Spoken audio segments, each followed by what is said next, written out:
تو دیکھیے جب یہ آپ کورٹ کے سامنے جاتے ہیں کنٹمپٹ آف کورٹ میں، it is a matter of strategy, جبکہ اگر آپ کے پاس دو چوائسیز ہوتی ہیں، یا تو آپ فوراً کہیں کہ جی آئی ایم سوری مجھ سے غلطی ہو گئی، I throw myself at the mercy of the court, اور معاملہ وہ کورٹ عام طور سے رفع دفع ہو جاتا ہے. لیکن اگر آپ یہ نہیں کرتے تو اس صورت میں کورٹ کے پاس یہ رائٹ ہوتا ہے کہ وہ باقاعدہ اس کو سامنے لے کے آئے اور ان کا ٹرائل کرے. تو میرے خیال میں یہاں ان کے جو لیگل ٹیم ہے، لیگل ٹیم یا شاید ان کی اپنی مرضی سے یہ نہیں کہہ سکتا، کیونکہ ہاں حامد خان صاحب تو بڑے ایکسپیرینس لائر ہیں، ان کو تو ان چیزوں کا پتہ ہے. تو شاید عمران خان صاحب اس موڈ میں نہیں تھے کہ وہ انکوالیفائڈ اپالوجی کر لیں، جی اس وجہ سے ان کے ساتھ یہ پرابلم ہو گیا.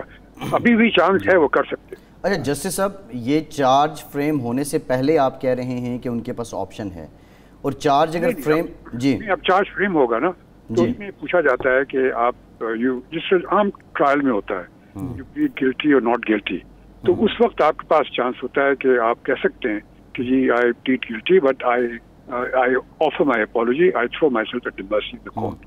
تو ہو سکتا ہے صحت جرم کا اعتراف کرنا ہوگا ان کو، یعنی ان کو صحت جرم جو ہے اس کا اعتراف کرنا ہوگا اور اس کے بعد معافی مانگ سکتے ہیں، اس سے پہلے معافی کا آپشن نہیں ہے. نہیں، معافی کا آپشن تو ختم ہو گیا نا، جو ان کے پاس تھا اتنے دن انہوں نے نہیں کیا، معافی مانگی، ان کی اپنی مرضی، تو ہر ایک کی اپنی چوائس ہوتی ہے.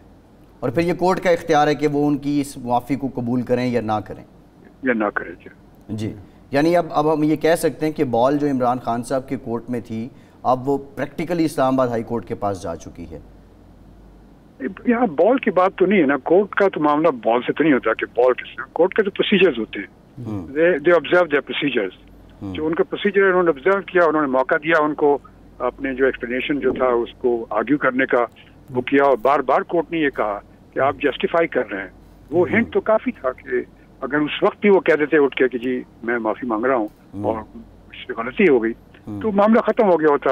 لیکن اب جو بھی ان کے اپنے محرکات تھے، جو ان کے ریزننگ تھی، یہ مجھے پتا نہیں، لیکن جو بھی ریزننگ تھی انہوں نے نہیں کیا، تو اب اس کے بعد تو یہ ایک پروسیس چلے گا آگے اور دیکھیے کیا ہوتا ہے. نہیں لیکن جیسا انہوں نے 2-3 دفعہ عدالت کی توجہ مبذول کرائی کہ میں کچھ کہنا چاہتا ہوں، میں اپنا موقف بیان کرنا چاہتا ہوں، جس سے جو وہاں لوگ بیٹھے تھے انہوں نے یہ محسوس کیا کہ خان صاحب سمجھ رہے ہیں کہ میرا وکیل جو ہے میرا موقف کو درست انداز میں پیش نہیں کر رہا، تو وہ خود وضاحت کرنا چاہتے ہیں، لیکن عدالت نے ان کو موقع نہیں دیا. اس کی کیا وجہ ہو سکتی ہے؟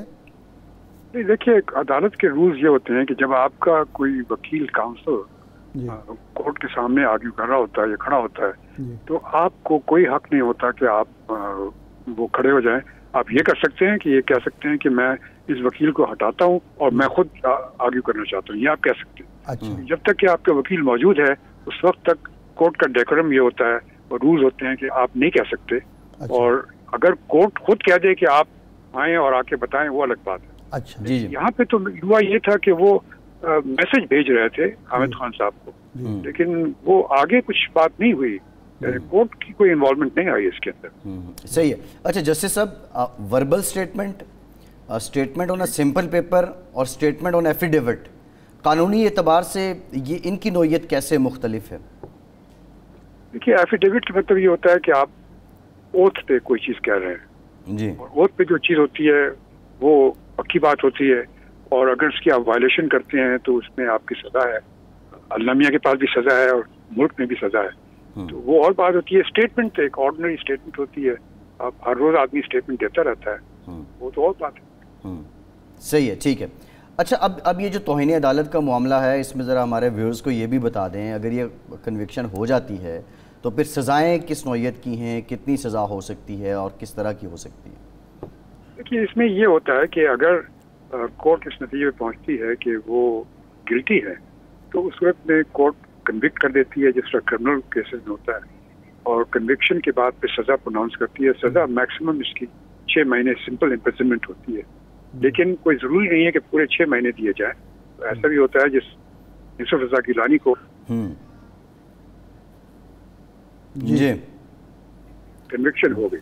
کنوکشن ہونے کے بعد پھر جو اس کا اثر ہوتا ہے وہ یہ ہوتا ہے کہ 5 سال تک وہ نااہل ہو جاتے ہیں الیکشن کی. بالکل ٹھیک ہے.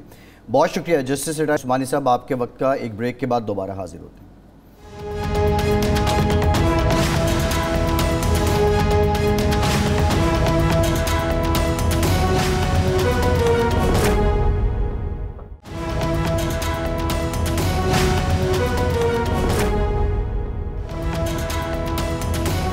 بریک کے بعد ایک بار پھر سے آپ کو خوش آمدید کہیں گے۔ ایک اور اہم خبر آج کی یہ بھی ہے کہ الیکشن کمیشن کی جانب سے جو پنجاب اور KPK کے 13 حلقوں میں ضمنی اور سندھ کے بھی ضمنی انتخابات ہونے جا رہے تھے ان کو ملتوی کر دیا گیا ہے، اور بنیادی طور پر جو وجہ بتائی گئی ہے کہ اس وقت جو محکمہ داخلہ نے وزارت داخلہ نے رپورٹ پیش کی، اس کے مطابق جو لا انفورسمنٹ ایجنسیز کے لوگ ہیں، اس کے ساتھ ساتھ جو مختلف ادارے ہیں، ان کے لوگ سیلاب متاثرین اور ان کی بحالی کے لیے مگن ہیں، اور جو مطلوبہ عملہ الیکشن کمیشن کو چاہیے تھا وہ اب ان کو میسر نہیں ہے، اور نئی تاریخوں کا اعلان بعد میں کیا جائے گا۔ ارشاد صاحب، یہ اپنی نوعیت کے مختلف ضمنی انتخابات تھے جس میں عمران خان صاحب 8 حلقوں پہ کنٹیسٹ کر رہے تھے، باقی بھی کچھ 9 حلقوں اور نہیں، فیصل آباد فاروق صاحب آگے تھے نا، اور 9 حلقوں پہ وہ ہو گیا تھا۔ اچھا، 9 حلقوں پہ کنٹیسٹ کر رہے تھے، اور اس کے بعد یہ ہے کہ مختلف تاریخوں میں تھے، 11 تاریخ کو تھے، پھر 25 ستمبر کو تھے، پھر 2 اکتوبر کو ایک الیکشن تھا۔ کیا سمجھتے ہیں آپ کے سیاسی اعتبار سے اب حکومت کے لیے اس کی کیا میسج ہے، اور بالخصوص PTI کے لیے کیا میسج ہے؟ دیکھیں، میسج جو جواز بیان کیا گیا ہے نا، وہ خاصا کمزور جواز ہے۔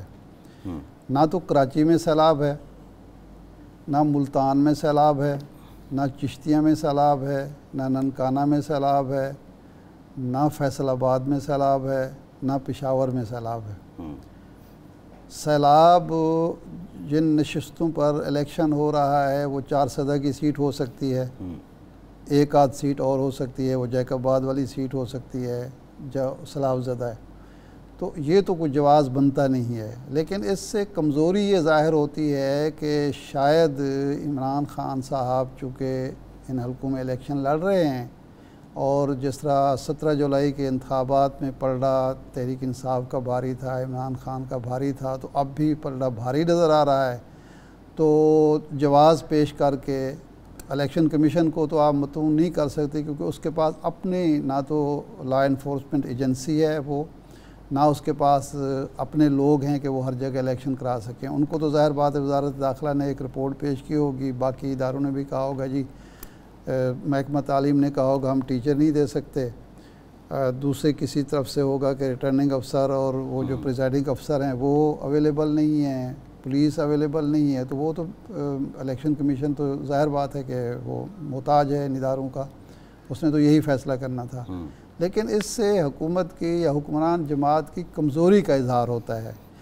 ہاں، اگر ضروری تھا تو وہ 4 یا 5 یا 3 جو حلقے جہاں واقعی سیلاب کی وجہ سے مشکلات ہیں وہاں ملتوی کر دیے جاتے، اور جہاں کوئی ایسا معاملہ نہیں ہے وہاں اس کی ضرورت نہیں تھی۔ تو میرا خیال ہے کہ یہ الیکشن سارے ملتوی کر کے کوئی اچھا جو پیغام ہے اپنے ووٹر کو بھی اور جنرل پبلک کو بھی دیا نہیں گیا ہے۔ اس سے کوئی زیادہ مضبوط جو ہے وہ جواز پیش کرنا چاہیے تھا، جو میرا خیال ہے۔ اچھا، میں ذرا یہ جو اس کی وضاحت دی ہے الیکشن کمیشن نے، اور جو انہوں نے جو بیان کیا ہے میں ذرا وہ پڑھ کے بتا دوں۔ الیکشن کمیشن کو وزارت داخلہ نے جو فیڈ بیک دیا ہے اس میں کہا گیا ہے کہ پاک آرمی، رینجرز اور FC ملک میں سیلاب زدگان کی امدادی کارروائیوں میں اندرونی سیکیورٹی اور دہشت گردی کی کارروائیوں کی روک تھام میں مصروف ہیں۔ اسی طرح ملٹری اتھارٹیز بھی سیلابی قومی سانحے یعنی نیشنل ایمرجنسی کا حوالہ دیا، اور جس کی وجہ سے وزیر اعظم نے نیشنل فنڈ بھی قائم کیا ہے اور بین الاقوامی طور پر مدد کی اپیل بھی کی، اور اس قومی سانحے سے نمٹا جا سکے، اور کہا کہ ملٹری، رینجرز اور FC امداد کی کارروائیوں میں مصروف ہے، لہٰذا ان حالات کی وجہ سے انہیں امدادی کارروائیوں سے واپس بلانا اور پرامن الیکشن کے انعقاد کے لیے دستیابی مشکل ہے، جو کہ الیکشن کمیشن کے پرامن انعقاد کے لیے موزوں نہیں ہوگی۔ اور اس میں یہ بھی کہا گیا ہے اینڈ میں جو انہوں نے کہا کہ حالیہ سیلاب کی تباہ کاریوں، تمام اداروں کی امدادی کارروائیوں میں مصروفیت، ذرائع آمد رفت کے مسائل خصوصاً صوبہ خیبر پختونخوا اور دہشت گردی کے واقعات اور بڑے پیمانے پر عوام کی نقل مکانی کی وجہ سے انتخابات کا انعقاد مقررہ تاریخوں پر ممکن نہیں، لہٰذا الیکشن کمیشن نے یہ فیصلہ کیا ہے کہ تمام مذکورہ بالا حلقوں میں ضمنی انتخابات کو صرف پولنگ تاریخوں کو ملتوی کیا جاتا ہے، باقی مراحل الیکشن شیڈیول کے مطابق مکمل ہوں گے، اور حالات کی بہتری اور قانون نافذ کرنے والے اداروں کی دستیابی پر الیکشن کی جلد نئی پولنگ کی تاریخوں کا اعلان کیا جائے گا۔ یہ فیصلہ مفاد عامہ کے تحت کیا گیا ہے تاکہ پرامن انتخابات کا انعقاد یقینی بنایا جائے۔ اب کینڈیڈیٹ بھی وہی رہیں گے، خان صاحب الیکشن لڑیں گے، ارشاد صاحب، اور تاریخ جو ہے وہ اب ملتوی کر دی گئی ہے اور بعد میں نئی تاریخ دی جائے گی. بہرحال سیاسی اعتبار سے حکومت کے لیے یہ میسج کوئی جاندار نہیں. ہاں اس میں ایک اور بھی بڑا دلچسپ ہے کہ ووٹروں کے آنے جانے میں مشکلات پیش آئیں گے. یہ لکھا ہے نا. جی وہ نقل مکانی کر چکے ہیں. یعنی سیلاب زدہ علاقوں کے لوگوں نے آ کے ووٹ دینا تھا ان حلقوں میں. ملتان میں جو ووٹ دینے تھے توسے کے لوگوں نے ووٹ دینا تھا. ملتان میں تو ملتان والوں نے دینا تھا. یا چشتی. میں نے عرض کیا کہ جو متاثرہ علاقے ہیں وہاں نہیں ہونے چاہیے تھے, وہ کیے جا سکتے تھے. لیکن جو غیر متاثرہ علاقے ہیں جہاں امن و امان کی صورتحال بھی ٹھیک ہے, جہاں اللہ تعالیٰ نے سیلاب سے بارشوں سے بھی لوگوں کو محفوظ رکھا ہوا ہے, جہاں لوگوں نے نقل مکانی بھی نہیں کیے, وہاں کرا دیے جاتے. بلکہ آسانی ہو جاتی کہ الیکشن کمیشن کا بوجھ ہلکا ہو جاتا کہ اگر 70% یا 80% الیکشن ہو جاتے, 20% یا 30% رہ جاتے تو وہ ڈیوائیڈ ہو جاتے. پہلے بھی ہوتے ہیں اس طرح سے. شاہد صاحب ہمیں ڈاکٹر بابر اعوان صاحب نے جوائن کیا ہے, سینئر قانون ساز ہیں, سینئر قانون دان ہیں, انٹلیکچوئل ہیں. ڈاکٹر صاحب thank you very much for your time. Doctor صاحب سوال یہ ہے, آج جو عدالت نے اب یہ 22 ستمبر کو فرد جرم عائد کرنے کا فیصلہ کیا ہے, جو عمران خان صاحب کی جانب سے وضاحت تھی, کیوں کنونس نہ کر پائے عمران خان صاحب اور ان کے وکلاء عدالت کو؟ بسم اللہ الرحمن الرحیم. تھینک یو فیصل اور پیر صاحب. دیکھیے پہلے تھوڑا سا پرسپیکٹو آپ کے ذریعے سے آپ کے لوگوں کے اور سننے والوں کے سامنے رکھنا بہت ضروری ہے. پرسپیکٹو یہ ہے کہ ایک بہت انتہائی مکروہ قسم کا کسٹوڈیل ٹارچر کا واقعہ ہوا, اور کسٹڈی میں جو کچھ کیا گیا شہباز گل کے ساتھ وہ موضوع بحث تھا اس جلسے کا. نمبر 1. نمبر 2, وہاں پہ 2 طرح کے کامنٹ تھے, جو کامنٹ 2 جگہ پہ اس وقت مختلف عدالتی مراحل کے اندر پینڈنگ ہے. پہلا یہ کامنٹ تھا جو پینڈنگ ہے کہ جس کا تعلق عدلیہ کی ایک سبارڈینیٹ عدلیہ یا ڈسٹرکٹ جوڈیشری کی جج صاحبہ تھی, ان کا نام آ گیا تھا. دوسرا کامنٹ تھا اس میں ایک آئی جی پولیس اور ایڈیشنل آئی جی پولیس ان کے بارے میں, لیکن کہا یہ گیا تھا کہ ہم لیگل ایکشن لیں گے, قانونی کارروائی کریں گے, ہم ایکشن لیں گے. جو یہ جملہ اگر آپ ملا کے پڑھیں گے تو تینوں کا مطلب ایک ہی نکلتا ہے. اس کے اوپر جو عدلیہ نے لیا نوٹس, اسلام آباد ہائی کورٹ نے نوٹس لیا, نوٹس میں سے ایک سکپ ہو گیا پہلا نوٹس. وہ اگرچہ عدالت کو اختیار ہے, لیکن آئین کے آرٹیکل 10A کے مطابق اگر کسی متہم کو جس کے اوپر کوئی تہمت, جس کو ایکیوز پرسن کہتے ہیں انگریزی میں, ہو تو اس کو پورا موقع دینا چاہیے اور ہر سٹیج اس کی پراپر گزرنی چاہیے. پہلا یہ ہوتا ہے کہ عدالت کہتی ہے کہ ہم کیوں نہ, نوٹس دیا جاتا ہے کہ کیوں نہ شو کاز دیں, لیکن عدالت نے پسند کیا کہ ہمیں شو کاز پہلے دے دینا چاہیے. اس لیے وہ سٹیج, یہ سٹیج ایک گراؤنڈ بن سکتی ہے اگر کوئی قانونی کارروائی آگے آتی ہے تو اس کے لیے اس کو چیلنج کرنے کی, اس پروسیڈنگ کو. دس از نمبر 1. ہوگا کیا میں نہیں بتا رہا, اس لیے کہ عدالت میں سب جوڈس معاملہ ہے, اس لیے میں اس کے اوپر اندر کی کارروائی کے اوپر بات نہیں کرتا. جو ہو چکا ہے اس پروسیجر کو میں بتا رہا ہوں. جی. دوسرا یہ کہ جب نوٹس آ گیا تو اس وقت جو فاضل جج صاحبہ تھیں ان کا جو آفس تھا فنکٹس آف شو ہو گیا. یہ بات آج جو 2 سینئر وکلاء جن کو عدالتی معاون یا امائکس بلایا گیا تھا انہوں نے بھی کی ہے. ان کے پاس کچھ پینڈنگ نہیں تھا, اس لیے ان کو زیر دباؤ لانا پینڈنگ مقدمے کے لیے وہ گراؤنڈ, اس کے اوپر ہمارا نقطہ نظر یہ ہے کہ عدالت کو میگنینمٹی دکھانی چاہیے تھی, اور جو اظہار تعصف یا اظہار ندامت دونوں دفعہ کیا گیا, پہلی دفعہ بھی اب بھی, وہ قبول کر لینا چاہیے. میرا موقف وہی ہے جو منیر ملک صاحب نے اختیار کیا, اور میرا موقف وہی ہے جو مختوم علی خان صاحب نے اختیار کیا. اس لیے کہ دنیا میں تو توہین عدالت کا قانون ختم ہو چکا ہے. یہ جو قانون ہے اس کے بارے میں پبلک ہوں بہت لمبے عرصے سے کہ یہ قانون اس نے کبھی پارلیمنٹ کا منہ نہیں دیکھا. یہ جنرل مشرف کے ان قوانین میں سے شامل ہے جو 82 آرڈر تھے, جن میں آئین کو معطل کرنے کا آرڈر بھی شامل تھا, عدلیہ کے خلاف بھی آرڈر پاس کیے گئے تھے. ان سب کو آرٹیکل 270 AAA کے اندر ڈال کے پچھلے مارشل لاؤں کی طرح تحفظ دیا گیا ہے, سوائے ایک کے. جو ایکسیپشن تھی وہ تھا NRO, نیشنل ریکنسیلیشن آرڈر, اس کو عدالت نے تحفظ نہیں دیا تھا. اس کا ایک پہلو یہ ہو گیا. دوسرا اس کا پہلو یہ ہے کہ جو مخدوم علی خان صاحب نے کہا وہ یہ تھا کہ انہوں نے مثالیں دی. مثال کے طور پہ انہوں نے ہیلری کیس کی مثال دی, پھر انہوں نے جو کامنٹ کیے تھے امریکن پریزیڈنٹ نے اس کے بارے میں مثال دی. اور میں ایک مثال کا اس میں اضافہ کیا جا سکتا ہے امریکہ کی تاریخ سے, جب ایل گور versus George W junior Bush کا مقدمہ چلا تھا تو اس میں جو ایل گور تھے انہوں نے سوال اٹھایا تھا کہ جو ججز ہیں وہ جو دوسری سائڈ کا میرا رسپونڈنٹ یا ایکیوزڈ ہے جس کو میں کہہ رہا ہوں کہ اس نے میرا الیکشن چوری کیا, وہ اس کے ابا کے دوست ہیں, اور کچھ ججز نے تو مان لیا تھا کہ ہم اس کے دوست ہیں. تو اس لیے یہ جو دنیا میں جو قانون ہے توہین عدالت کا وہ اور طرح کا ہے, اور جو شریعت ہے اس میں تو یہ تصور ہی نہیں ہے سرے سے. آپ کوئی بھی سوال اٹھانا چاہیں تو وہ اٹھا سکتے ہیں, لیکن یہ قانون چونکہ مین میڈ لا ہے, یہ شرعی قانون نہیں ہے, تو اس لیے اس کے اندر یہ گنجائش موجود ہے جس کے اوپر یہ پروسیڈنگ ہو رہی ہے. اس کا ایک اور پہلو ہے جو بہت امپورٹنٹ ہے. تاثر یہ دینے کی کوشش کی جا رہی ہے یا لوگ غلط فہمی میں کہہ رہے ہیں کہ شاید کوئی فیصلہ ہو گیا. آج کوئی فیصلہ نہیں ہوا. یہ پہلی سٹیج جس طرح میں نے کہا کہ آنے کے سے پہلے ہی دوسری سٹیج آ گئی, براہ راست نوٹس ہو گیا, وہ عدالت کا اختیار بھی تھا. دوسرا یہ تھا کہ آج عدالت نے پریلیمنری ہیئرنگ کرنے کے بعد دونوں طرف کی, اور امائکس جو انہوں نے مقرر کیے ہیں ان کو بھی ریلیو نہیں کیا کہ آپ فارغ ہو گیا گھر تشریف لے آئے. انہوں نے اپنا موقف دے دیا اور بعد میں بھی ان کو بلایا جا سکتا ہے. اور ایک دفعہ اگر نوٹس ہو جائے, امائکس مجھے مثلاً جو ربا والے کیس میں شرعی عدالت نے بلایا تھا تو کچھ 7 سال سے میں امائکس ہی چلا آ رہا تھا, 4 مہینے پہلے جا کے وہ فیصلہ آیا اور اس میں نے تقریباً مہینہ لگایا جا کے عدالت کو معاونت کی. اچھا, اب آ جائیے کہ یہ جس سٹیج پہ ہم پہنچے ہیں, اس آج کی سٹیج سے 22 کو جو چارج شیٹ ہے وہ فریم کر کے جو پروسیکیوٹر ہے, پہلے ایڈوکیٹ جنرل کے پاس تھا, اب وہ اٹارنی جنرل صاحب آ گئے.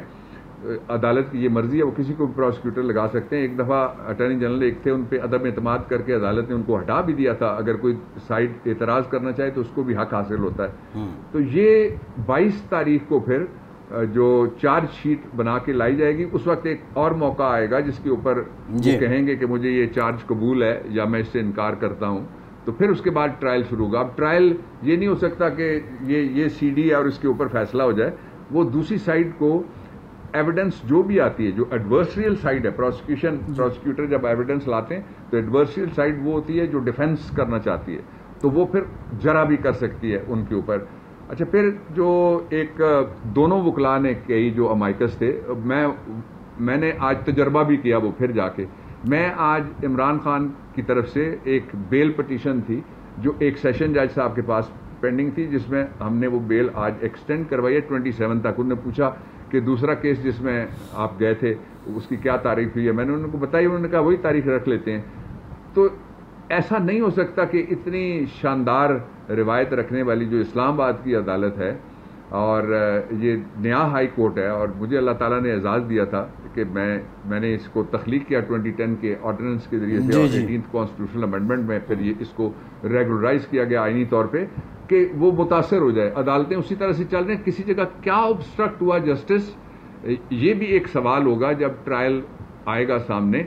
لیکن اس سے پہلے ایک اور میں بات بتانا چاہتا ہوں جو بڑی ضروری بات ہے, وہ یہ ہے کہ عدالت کا یہ معاملہ ہے, it is between Imran and Islamabad high court, یعنی between the accused and the court itself. وہ کسی بھی مرحلے کے اوپر نوٹس کو ڈسچارج کر سکتی ہے, ٹرائل ٹرمینیٹ کر سکتی ہے, ٹرائل مکمل کر سکتی ہے, فیصلہ سنا سکتی ہے, اور جو پچھلا ریمورس ہے اس کو قبول کر سکتی ہے. اس لیے اس کے اوپر کوئی فائنل ورڈکٹ جس طرح سے لوگ دے رہے ہیں وہ دینا مناسب نہیں ہے میرے خیال سے.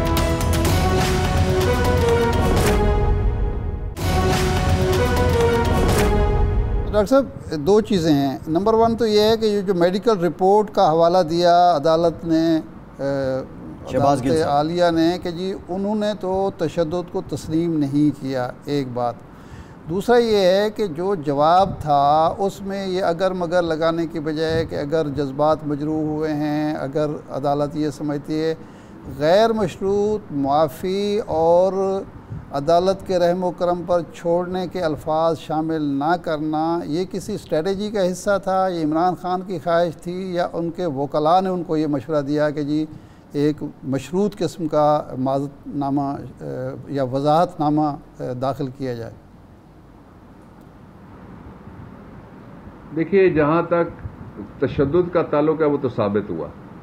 اب اگر کوئی اس طرح کا ریمارک آیا تو میں نے تو چونکہ نہیں سن سکا اس لیے مجھے معلوم نہیں ہے. تشدد ثابت ہوا 3 جگہ ثابت ہوتا ہے. جب وہ جیل جاتا ہے اس کے اوپر مارکس آف وائلنس. تشدد ثابت کرنے کے لیے ابھی تو ٹرائل ہونا ہے.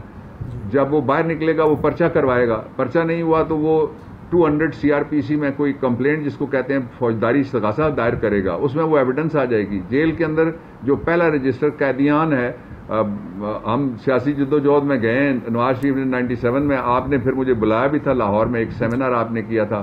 جو ساؤتھ پنجاب کے جتنے بڑے بڑے لوگ تھے ان کو بلا کے, پڑھے لکھے اور اخبارات کے مالکان کے, انہوں نے مجھے دہشت گردی میں بند کر دیا تھا جب میں بی کا وکیل تھا. تو یہ جو وہ ثابت ہوگا تب جب کوئی ٹرائل ہوگا. یہ کہاں ثابت ہو سکتا ہے؟ ابھی تو وہ بندہ بند ہے, وہ باہر نکلے گا. وہ میڈیکل ایگزامینیشن میں دوسری جو چیز آئی, جو یہاں پہ ایک بورڈ تھا, اس بورڈ کو راتوں رات بدلا گیا.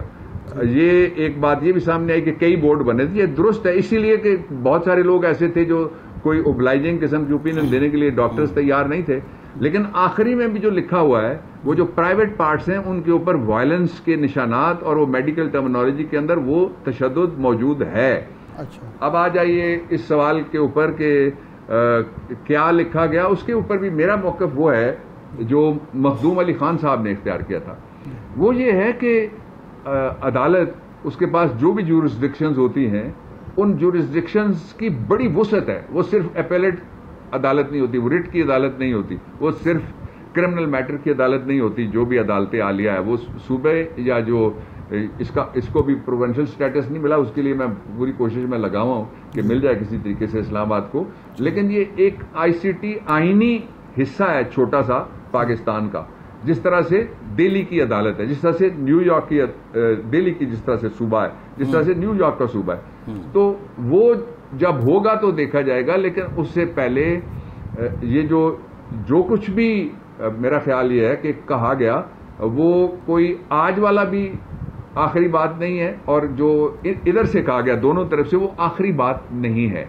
اس لیے کہ ابھی جب ٹرائل شروع ہوگا تو کسی بھی مرحلے پہ جو کنٹیمپٹ ہے وہ کنٹیمنر اور عدالت کے درمیان ہوتی ہے. جی ڈاکٹر صاحب, یہ عدالت میں آج بات ہوئی, باقاعدہ فاضل جج نے کہا, بلکہ چیف جسٹس نے بھی کہا کہ جب طلال چودھری نے, نہال ہاشمی نے اور دانیال عزیز نے بھی فرد جرم عائد ہونے کے بعد غیر مشروط معافی نامہ داخل کیا لیکن وہ نہیں مانا گیا, تو اب اگر نوبت یہ فرد جرم تک آ گئی ہے تو کس قدر امکانات ہیں کہ پھر بھی غیر مشروط معافی نامہ اگر داخل بھی کیا جائے تو پھر اس کے مانے جانے کے, اس کو قبول کرنے کے چانسز کم ہوئے ہیں یا زیادہ ہوں گے؟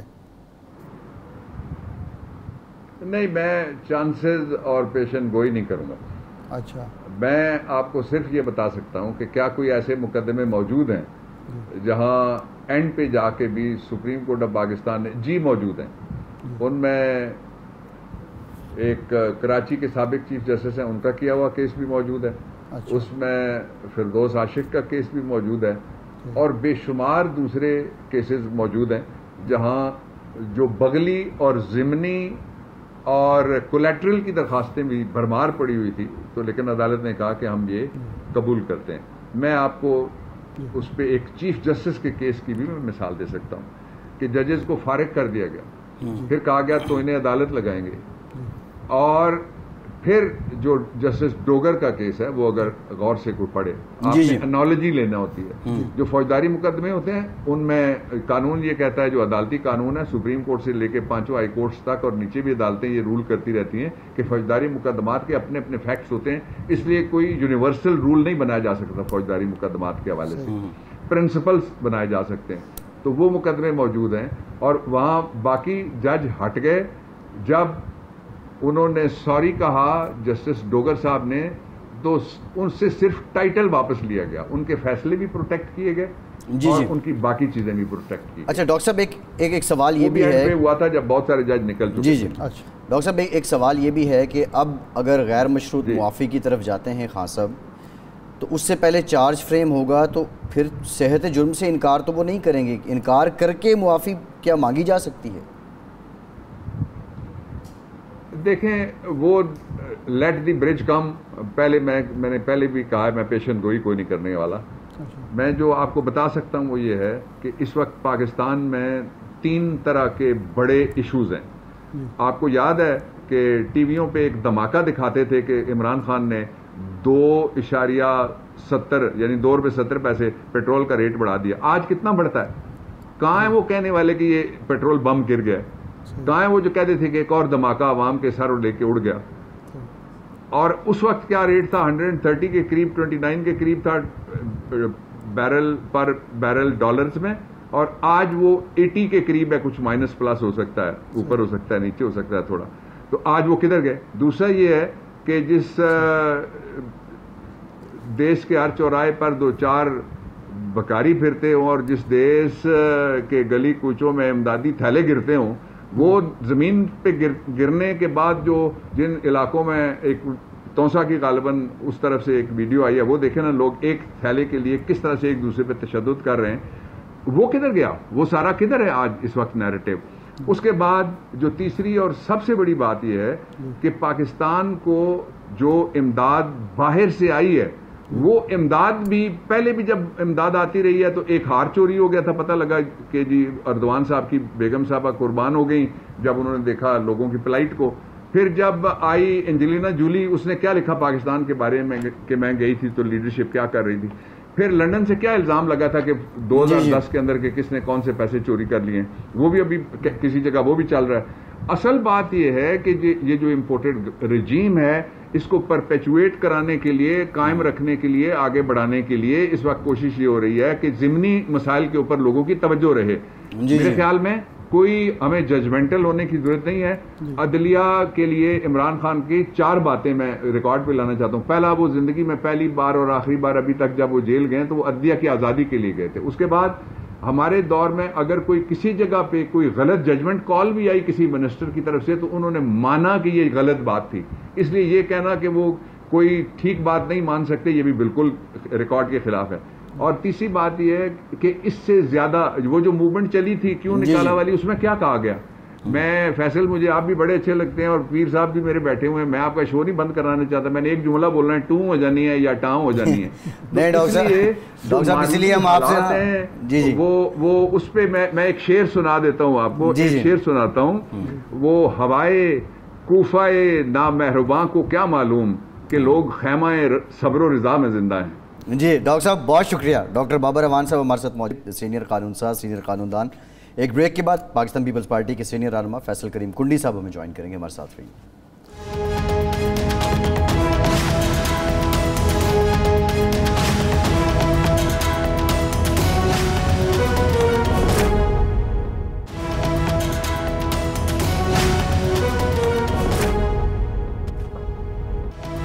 بریک کے بعد ایک بار پھر سے آپ کا خیر مقدم کرتے ہیں. فیصل کریم کنڈی صاحب بہت شکریہ آپ کا. کنڈی صاحب، وزارت داخلہ کے فیڈ بیک اور رپورٹ پر الیکشن کمیشن نے جو ضمنی الیکشن تھے ان کو ملتوی کر دیا، ان کی پولنگ کی تاریخ کو.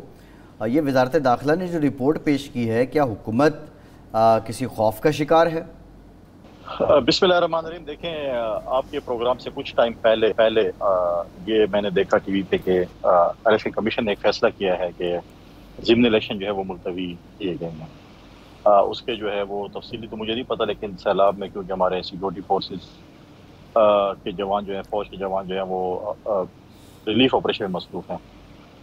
پارٹی کا پوائنٹ آف ویو تو ابھی ہم نے ابھی نہیں کیا، رات تک آ جائے گا، لیکن as a political worker, as a سیاستدان میں یہ سمجھتا ہوں کہ ملتوی نہیں ہونے چاہیے الیکشن.